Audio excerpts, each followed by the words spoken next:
My name is Luke Eilers, and this work is from the group of Raoul Martin Memesheimer at the University of Bonn in Germany.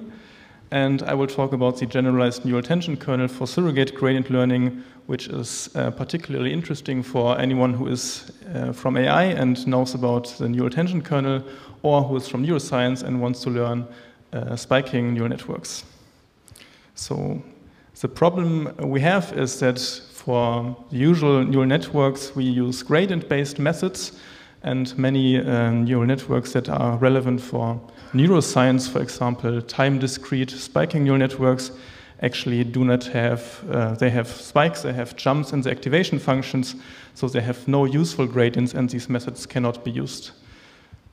The idea we had is to use the infinite width limit, where the number of neurons in the hidden layers goes to infinity, to somehow mitigate those jumps that we have. And in this regime, the so-called neural tension kernel describes the dynamics of gradient descent, especially if the network is very, very wide. So what did we do exactly?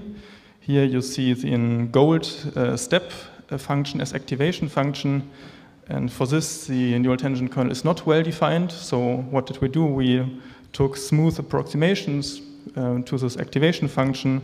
And for any of those approximations, you can look at the neural tension kernel. And in the bottom plot, you can see that it seems to converge if we use this approximation. But actually, at 0, it goes up, it diverges. And therefore, there is no neural tension kernel for this step activation function. And then the next step is we looked at surrogate gradient learning, and whenever you don't have a derivative for your activation function, you can take a surrogate derivative, which gives you a surrogate gradient, and then this yields surrogate gradient learning, and this works wonderfully. The only problem is that we don't have really a theory behind this. And going into this kind of direction, this gaps that we have, we derived the surrogate gradient neural tension kernel, which is a generalization of the standard neural tension kernel. And now you can then do the same approximation that I showed you before.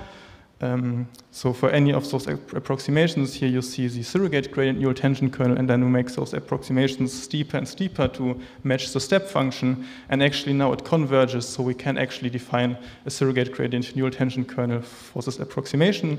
And if you want to know whether then surrogate gradient learning can actually be described with the surrogate gradient neural tension kernel, please come to our poster on Thursday.